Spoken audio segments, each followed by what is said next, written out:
Charlie Bradley. Quentin, do you think the distilled hatred of the ABC, not with the Australian population as you've noted, but with members of the Liberal Party in particular, are related to the attempts by the ABC to actually project an enlightened approach to global warming? You're a conspiracy theorist, sir. I've searched Tony Abbott's Battle Lines book, and I wrote about this before the election, for any hint about what his attitude to media policy in particular, not just the ABC but commercial media and what have you, and I could find nothing. I could find nothing there which would indicate any reprisal mentality or any, that he was going to act in any punitive way. And when I saw him on SBS with a live cross to Anton Enos the night before the election, where he said there'd be no cuts to the ABC and SBS, I thought, well, that's reassuring. When we went through this with the Howard government, and of course with the ABC and the Murdoch press had always said they're all pro-Labor at the ABC, all pro-Labor, and the Labor mates and the journalists were Labor mates, and I said this is not true. We're journalists first and foremost. I just remember before I came to New South Wales, I'll get to your point shortly, before I came to New South Wales, a lot of people had the shits with in the Labor Party had the shits with the ABC because the ABC exposed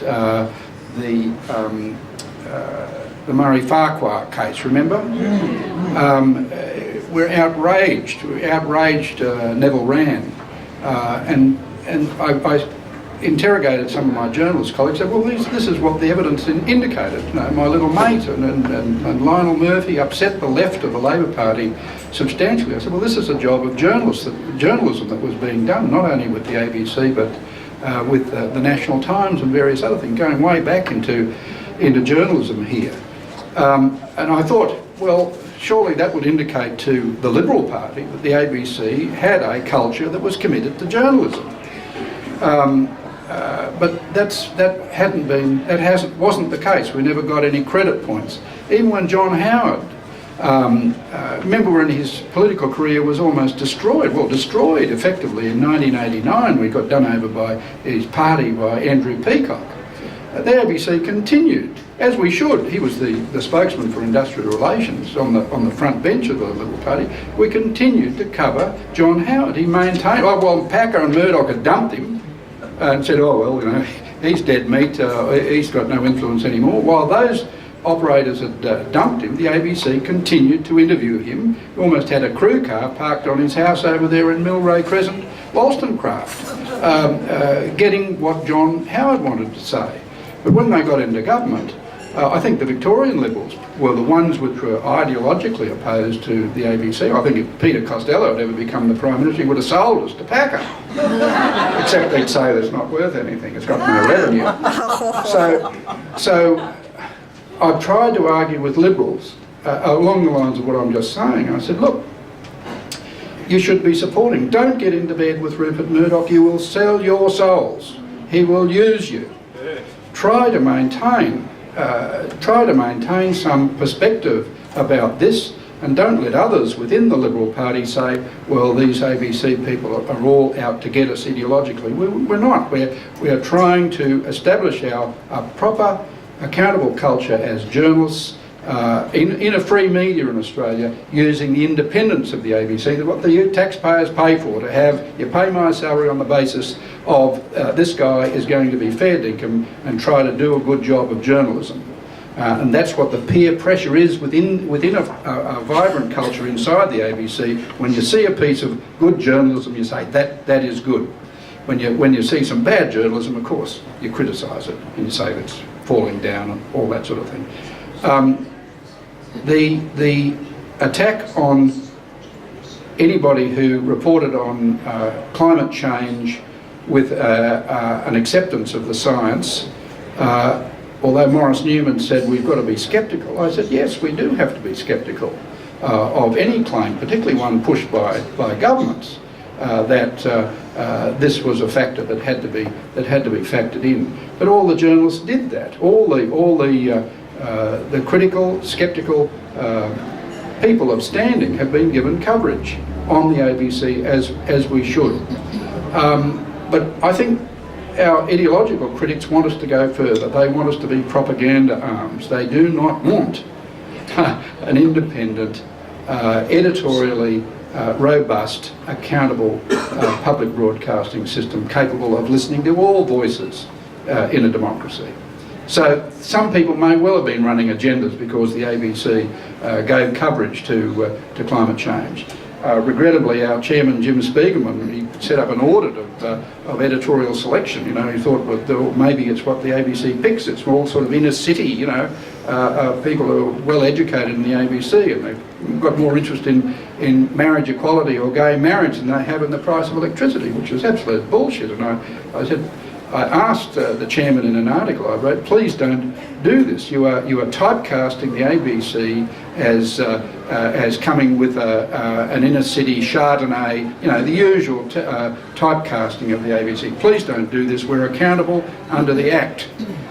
We have to abide by the defamation and contempt laws and the discrimination laws domestically in this country. We're accountable. We have a complaints handling system which is arduous for all the journalists inside the organisation, I can tell you. But we're externally accountable. Not to ourselves, not in an insular way, we're externally accountable. Some in the Australian politics may think, well, we've got to close down the ABC because of its emphasis on, or its coverage of climate change. But that's not what we're about. And we need the leadership to hold up against that. Hello, my name's Adrian Graves. Thanks very much for an astonishing presentation. In fact, I'm completely gobsmacked at the sweep and depth of what is proposed. And it seems to me, if I can comment, that it's not really just about news.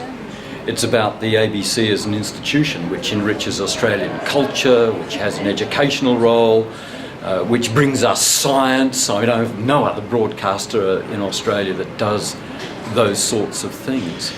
And I mean, in that respect, it seems to me that the proposals aren't about reducing the capacity of the ABC to take a line on certain news or even to save money.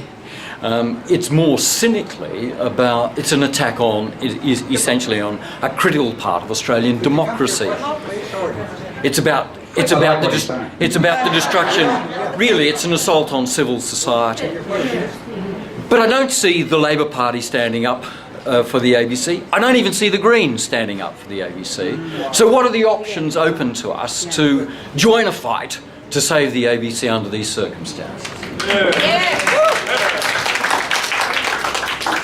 A lot of people turned out for the ABC through the 10 psychologically traumatising years of the Howard government. When I say that, of course, there's a lot more things that would traumatise you than being under political pressure in the ABC. But it does have a devastating impact on the momentum within an organisation. We've had some modest growth in the ABC over the last 5 years.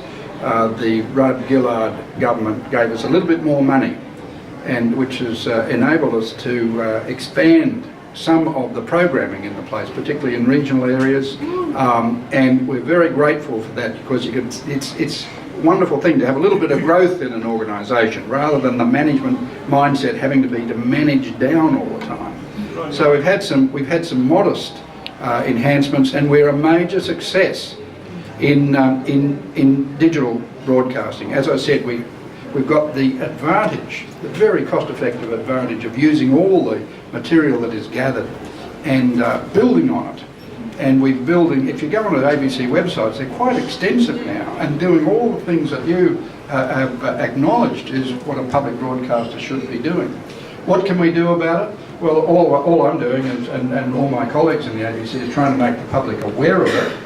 The Butte Friends of the ABC, which has existed for many, many years now, since the 1960s, has been absolutely instrumental in lobbying the politicians Now with modern media and social media, I think after the news broke that Lateline was on the hit list, that they had 57,000 signatures in about 2 days.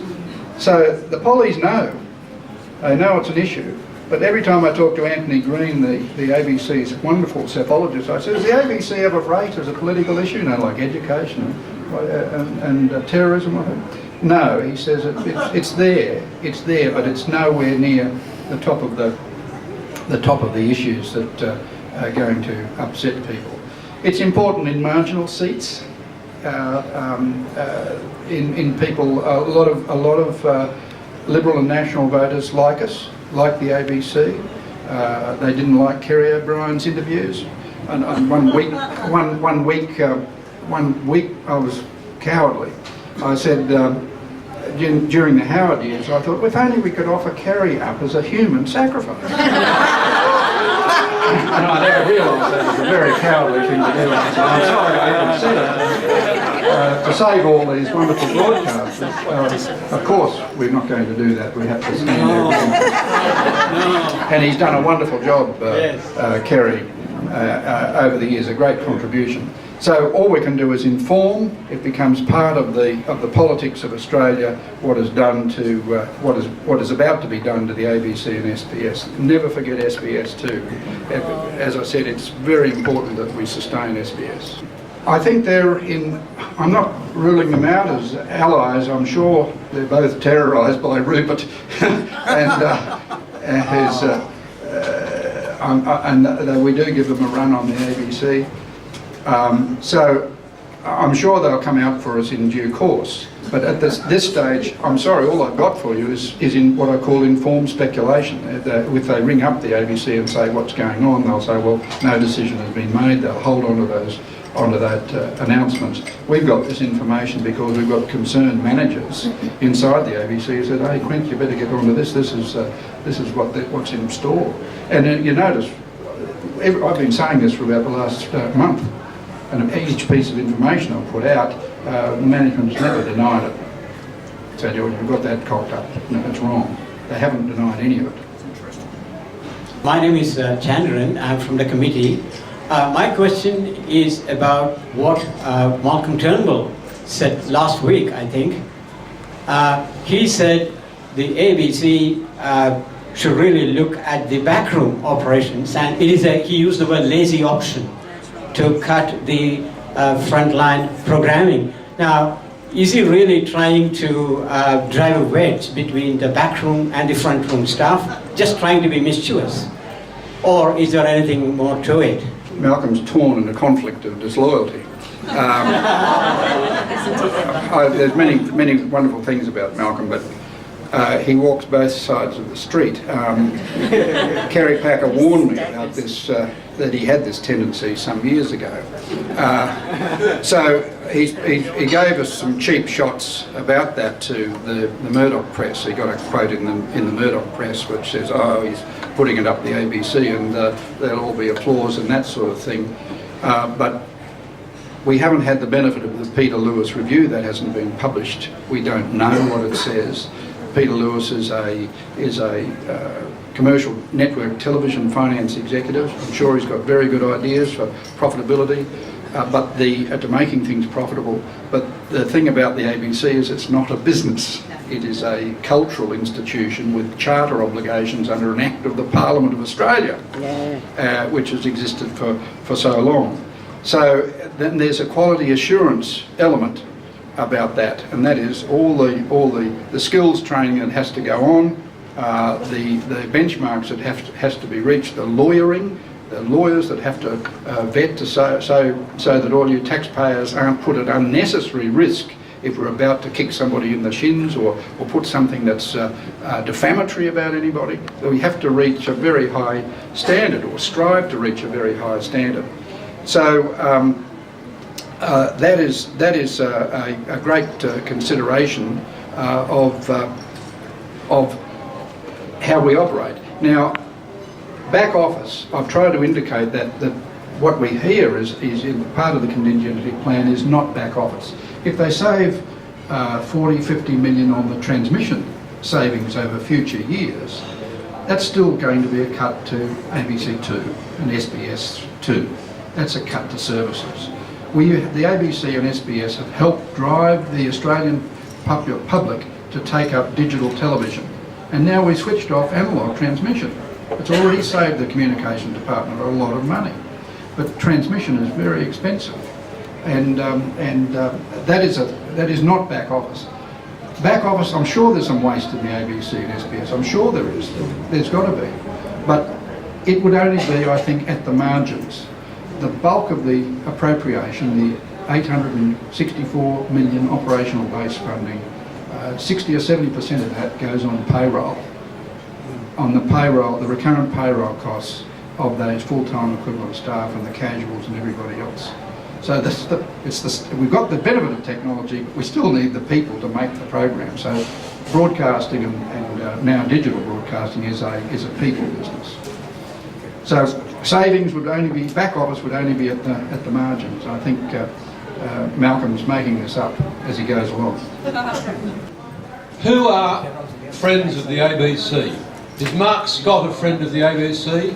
Is Jim Spiegelman playing for Team Australia? Well, this is a test of Jim.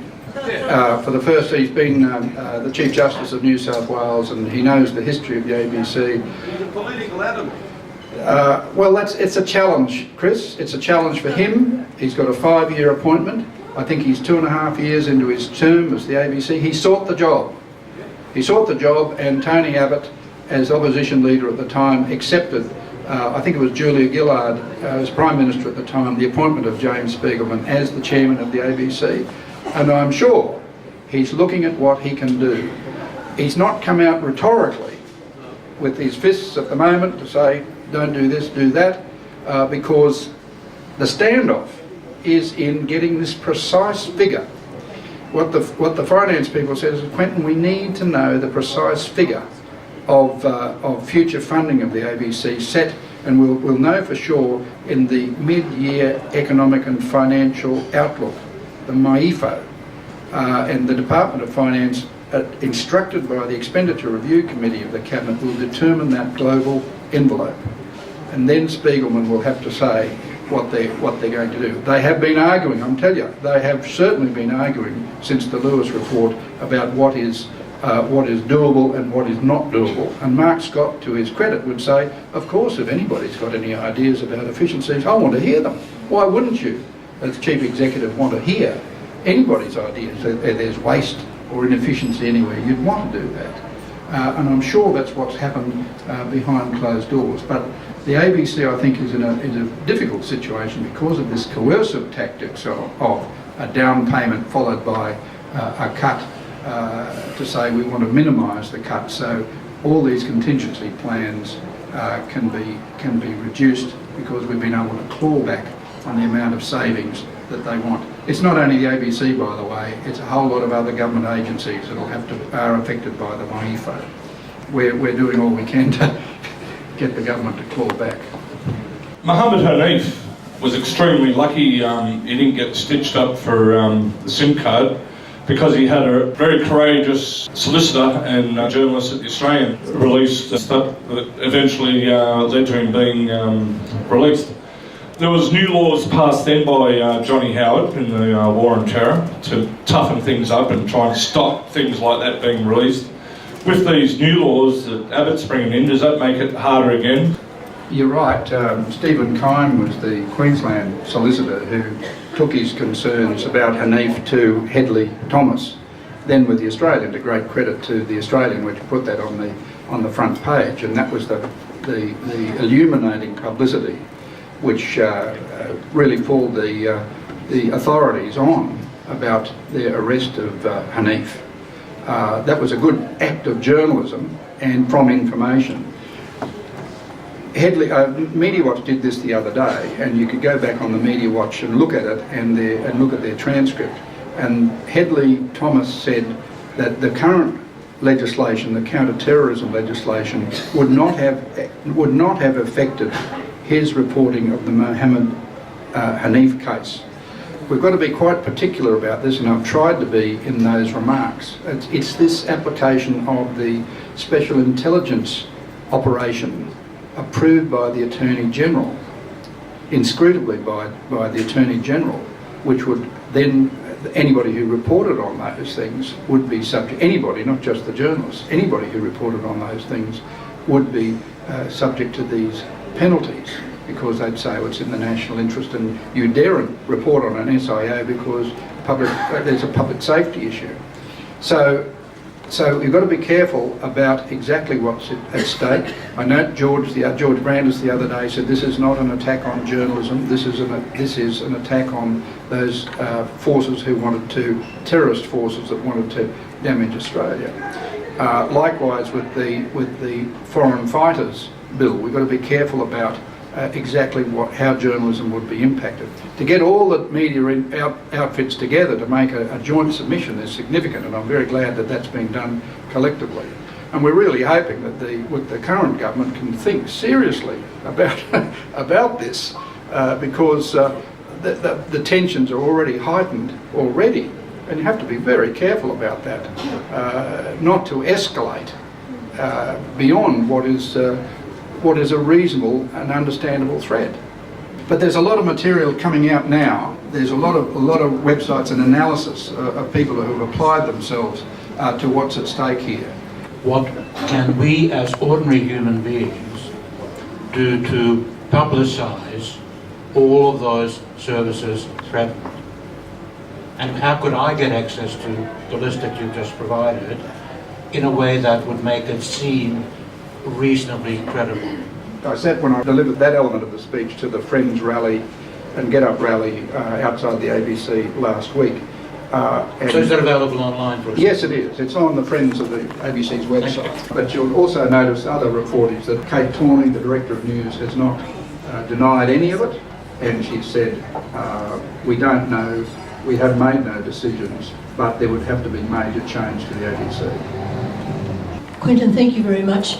The funding cuts you've been talking about, do these have to be debated and passed by Parliament, or is it by fiat? I'm told it's part of the appropriation bill and can't be debated in the Senate. It's part of the budget process. I've checked on that. That's why, though I said they designate that's part of the budget process. Can't be blocked by the Senate. Do you think we'd have to rely on Clive Palmer?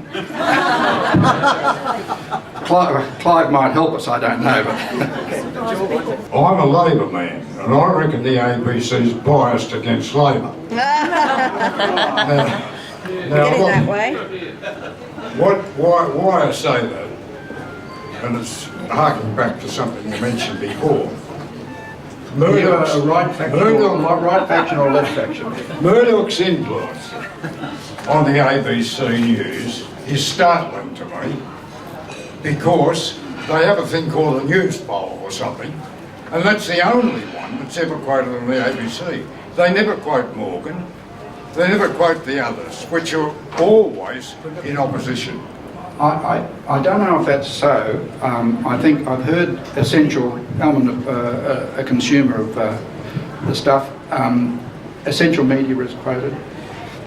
Newspoll is quoted because it's regarded as reliable. Now, no, it is. You dispute that?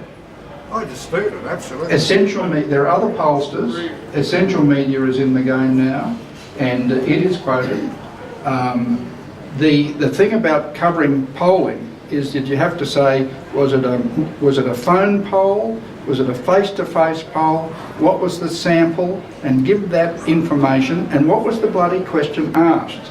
Anybody covering polling should say, and a journalist doing his or her job should say, what was the question asked, so that a reasonable person could say, this was the result.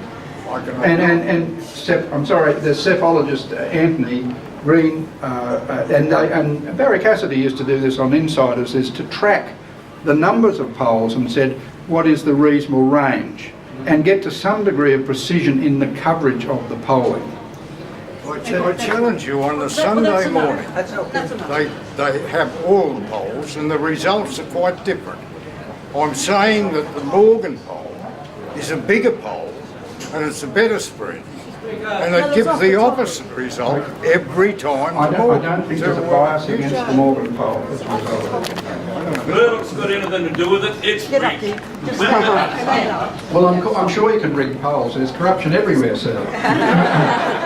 But the point is to report what I've just said. Is that is what is the nature of it, and then anybody can look at it and question it as they see fit. Quentin, I just wanted to get a bit of feedback in relation to very important radio services that the ABC provides, and whether you've got information about whether they could be threatened in any way at all. First of all, the very important regional and sub-regional and local ABC coverage, and in particular those during the time of fire, flood, etc. So that one. And the other one, we're just in the middle of Mental Health Week, and the ABC is doing this absolutely brilliant job in terms of covering that.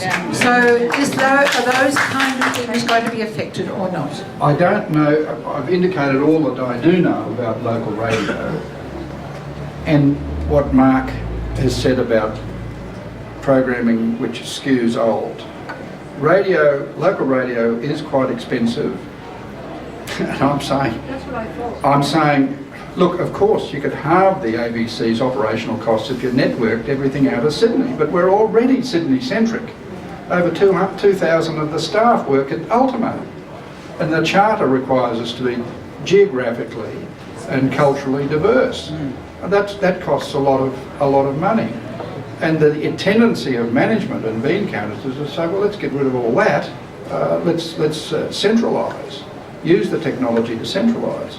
So I think the ABC is sensitive to the regional spread, and local radio will prevail, but it will suffer the stripping out of resources as other areas that skew old. The key to it is what Mark, and we haven't got these figures, we haven't got the detail upon which he's changing the strategy of the ABC under funding pressure, because he thinks there's this explosive growth in people accessing media through mobile phones and tablets.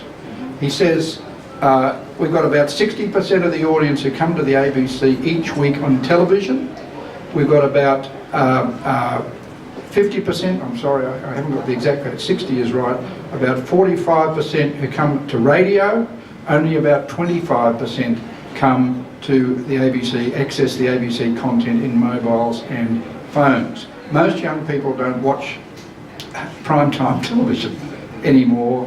Apart from Triple J, they don't listen to radio, but they do access explosive growth, he says, a lot of content on mobiles and tablets.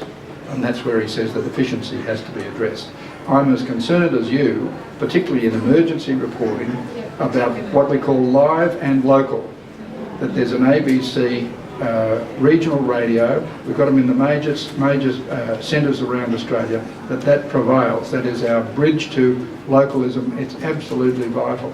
And a lot of those radio things, they've got video cameras, they've got desktop editing, they're also doing online video journalism as well. So they're using the technology to add to their skills and their output. There will have to be an explanation when we do get the final cuts about what impact that will have. Everybody in the board is very well aware of the support for the ABC in the bush, in the regional areas of Australia. That's why I'm worried about Classic FM as well. News radio, everybody, the ABC reaches all the cars and the vans and the trucks and the tractor cabs of Australia with news radio. It's been a major success for us and very I think its budget's about $3.5 million. I'll just follow up the question about what can we do.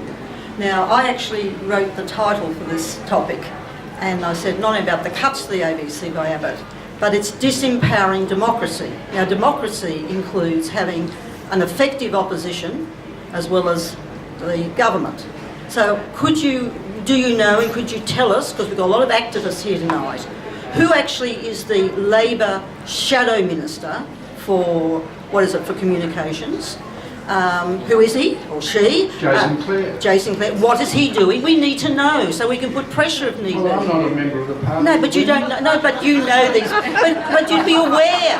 Are they saying anything? I'm really asking, are they saying? And also about the Greens. Who's the spokesperson for the Greens? Scott Ludlow. Yeah, he's doing a good. He's doing a good job. He's a great supporter. He's a great supporter of the He's the chair of the... Yeah. But what about who is the Labor Shadow Minister? Jason Clare. Jason Clare. He hasn't said anything yet. Oh. But I've never eliminated potential ally. No. But it's important we know this. Yes. Okay. So if you could get on to Jason Clare. And can we say that to the audience? Any Labor people here, please get on to Jason Clare. The other thing is it's not only going to be the disadvantage. How many Labor Party people are there? Well, there you are. Jason Clare. Some people deny it. But it's also what's going to happen to our culture. Is there any indication on the cultural level of cultural leaders, and I'm thinking of leading academics, for example, making a statement? That would be a really powerful thing. Is there any movement of concern amongst that part of our culture that represents education, information? I mean, a statement by Vice-Chancellors would be fantastic. Is there any indication that you're hearing anything about this? You're right. Because there's been this standoff, apart from people like me, an advocate for the ABC, the friends of the ABC and others, there have been no broad groundswell through culture, religion, science, academia about what's at stake, because no one knows. And this is a tragedy, because the ABC itself hasn't said, well, if you force us to this is what will happen. It's a chess game, and that's why it's called a standoff between the ABC and the government. And so once we know that figure, then the ABC may be able to say this will be the inevitable consequence. But once we know that figure, it's a done deal.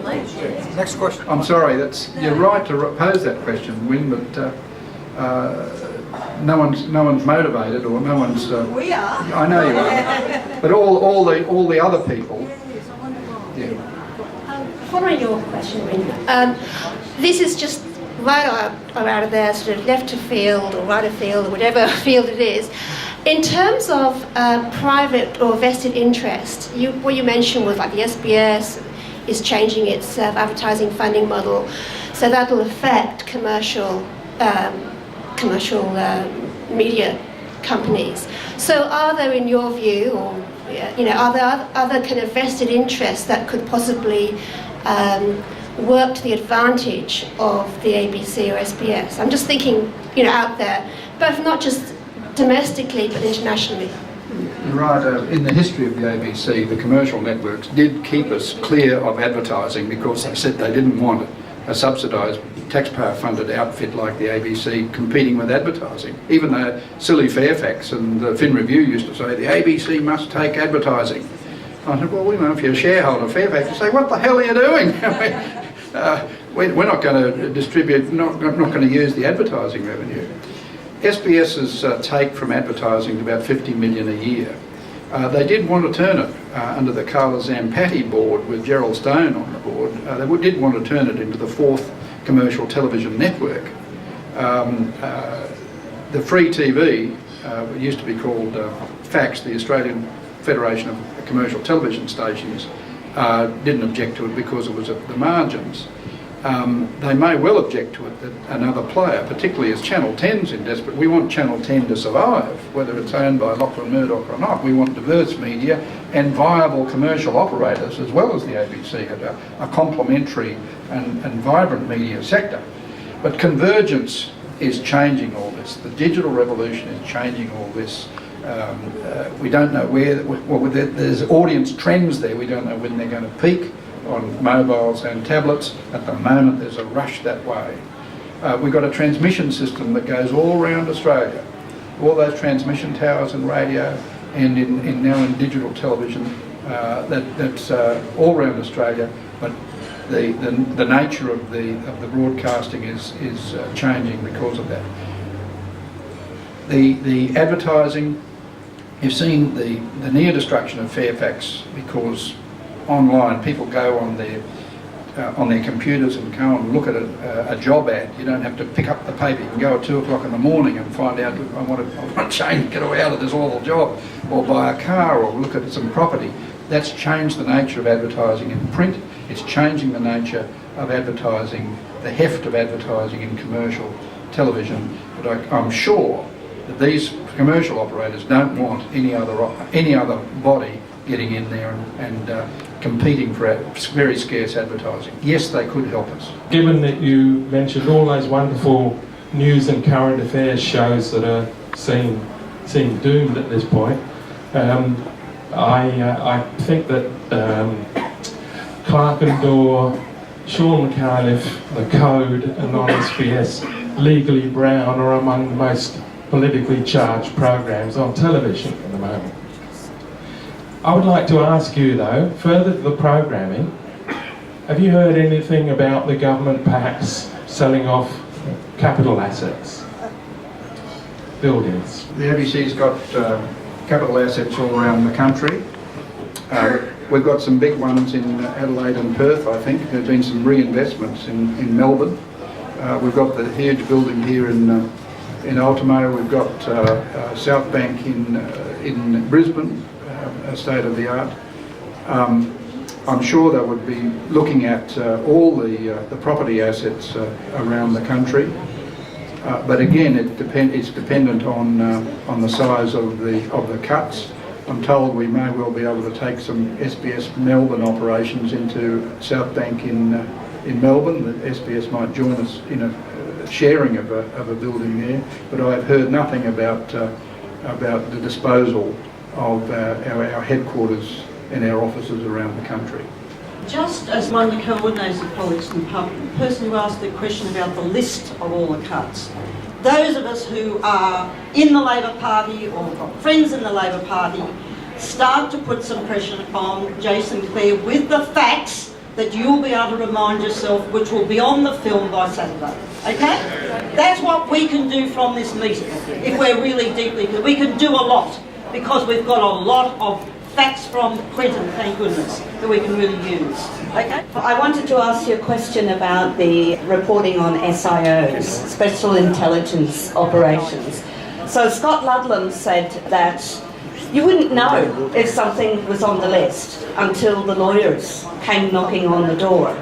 And he surmised that, in fact, legal departments, media organisations, legal departments wouldn't want to take a risk. And so there could be a panning out of not reporting things that might be on the list. Now, I was just wondering... You have to ring up the government, I think. Yes, well, he said that they can't change their mind retrospectively. So I just thought that in terms of resistance, you could just get in quick. In terms of breaking news, you might be able to report on it before it goes on the list. What do you think? Well, any resourceful journalist. But let's be serious about this. If there is public risk, the responsibility of safety, public safety, the responsibility of the journalist is to make editorial decisions that don't put people's lives at risk. There is a responsibility on any journalist to take that into account. Of course, you might want a story, but that's important. If you did have prior knowledge that something was about to be declared to be an SIO, you'd have to make considered judgment about publication, taking into all the account. What is the public interest, which is what you'd have to say. You might hear something defamatory about a politician and say, well, what is the public interest in that? And make judgments about it, and make a public interest judgment about it.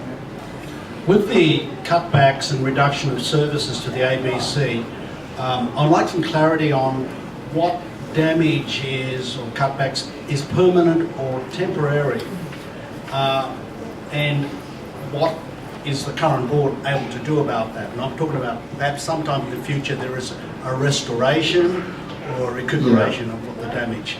Well, have you got any comments on this, please? We live in a democracy, and I've been appealing to the Liberal Party, particularly those who are hostile to us, to think seriously about the role of the ABC. Nothing is permanent I'm really hoping that if there is a debate about what is the role of public broadcasting, SBS and ABC, through the digital revolution, we should have this discussion with the Australian public. Yes, we want a viable commercial media, but yes, we also want a public broadcaster that is committed to its charter responsibilities, which we all understand. I'm hoping, as a consequence of what has been tragically done to Australia Network, that a future government will say we are committed to international broadcasting without a commercial imperative, for all the right reasons about projecting Australia to the region intelligently, to engage with contentious issues, with debate and satire and all the things that are important to us, that a future government will restore that, but not with tied funding. I think the mistake has been that we've had this money through the DFAT contract. They've had their objectives. They've engaged the ABC to do this work. I think the ABC should be funded to have a viable international broadcasting service under its own editorial policies, accountable as they are. And that if Bill Shorten ever becomes the Prime Minister, that he says, I commit to the ABC having untied funding to do an international service. Likewise, on the other elements of, that are going to be cut, that we have a debate about really restoring what I think Rupert wants is he wants the ABC in Australia to be reduced to PBS in the United States. PBS is a niche broadcaster. The ABC has been able to maintain its mainstream. I think our audience in TV is about 22%, in radio it's about 16%. We're a mainstream, I wish it was higher, but we're a mainstream player. And with the transmission system around this vast continent, we reach every Australian. With the digital revolution, that is changing the access. So we've got to have a debate about where we want public broadcasting to go. The case for the ABC is still very strong because we're a major multicultural country, effective, cohesive. We've got problems. SBS is important in that process as well. So we've never given up about maintaining those ideals for public broadcasting in Australia. Could I just ask another question? I'm Chandran. I just wonder, similar to ABC, we have the BBC and the Canadian Broadcasting Corporation. Were their experiences in some sense similar when they had conservative governments and so on? And if so, how did they handle it? Is that something that ABC can learn, in other words? Well, we've learned many years ago not to do what CBC did in Canada. They took advertising on television, and it just looked like another commercial network. TVNZ took advertising on television, and it just looked like another commercial network. We have been able, this is important for Australia, we have been able to maintain the ABC without advertising. Yay! Poor SBS compromised themselves under Brian Johns years ago when they said, well, we need to make some content. So, well, you can't be, Brian would say, you can't be pure. Only the impotent are pure. We have to get some advertising revenue, and they did create Australian content. So we're meant to be pathetically grateful for that. But now SBS, you see what's happened with that. The BBC doesn't take advertising. It has been constrained by a reduction in its licence fee from the British people. The British people have accepted that investment in the BBC for many years. It's a major production house. It came from a monopoly position as a broadcaster in the United Kingdom, and the commercials had a good case about not being able to get in on the act. They are now, and the British broadcasting is much more diversified. It's got a very substantial subscription television industry as well. It is changing under convergence and the digital revolution. But the key thing for any ABC supporter is you must stay in the mainstream. You must have a substantial audience. You must have a substantial audience to have all the altruistic influence on the polity that the taxpayer investment deserves.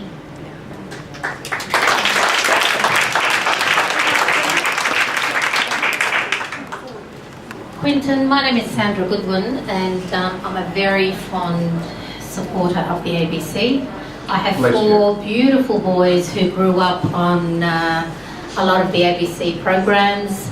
It's highly informative, it's entertaining, a lot of comedy, very educational, and most of the time I have that, if I'm watching TV, it'll be on the ABC.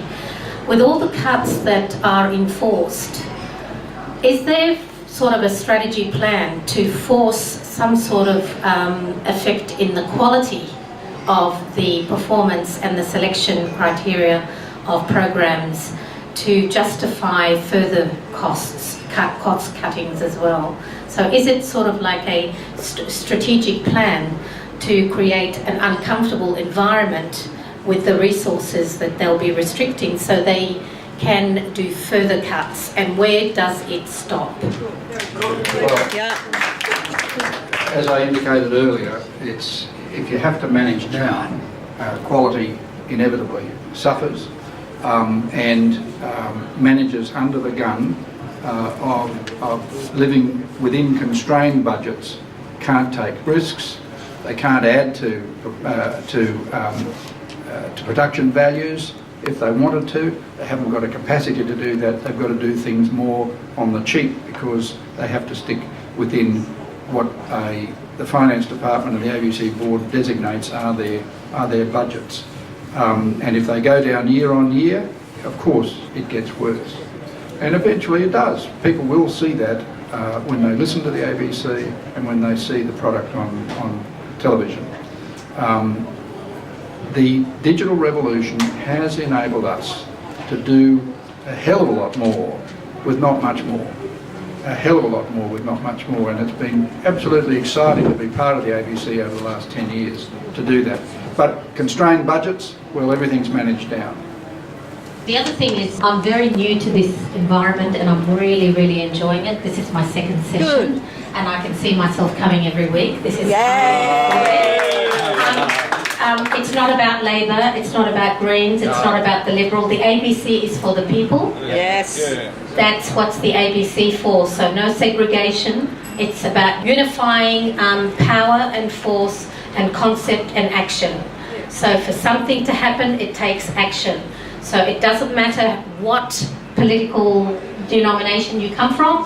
It's about everyone being together, because I have a lot of respect for the ABC and I want to continue watching some very good quality shows that I don't get from the commercial stations. Yeah. I'll take that as a question. When I met Gough Whitlam in Queensland for the first time when I was with the Brisbane Telegraph, he'd say, "Where's the ABC? That sounds Where's like the people's media?" And he looked at me one time when I was going on a car trip with him and Bill Hayden covering it for the Telegraph, and he said, "You're from the Telegraph, are you? Is that a Murdoch paper?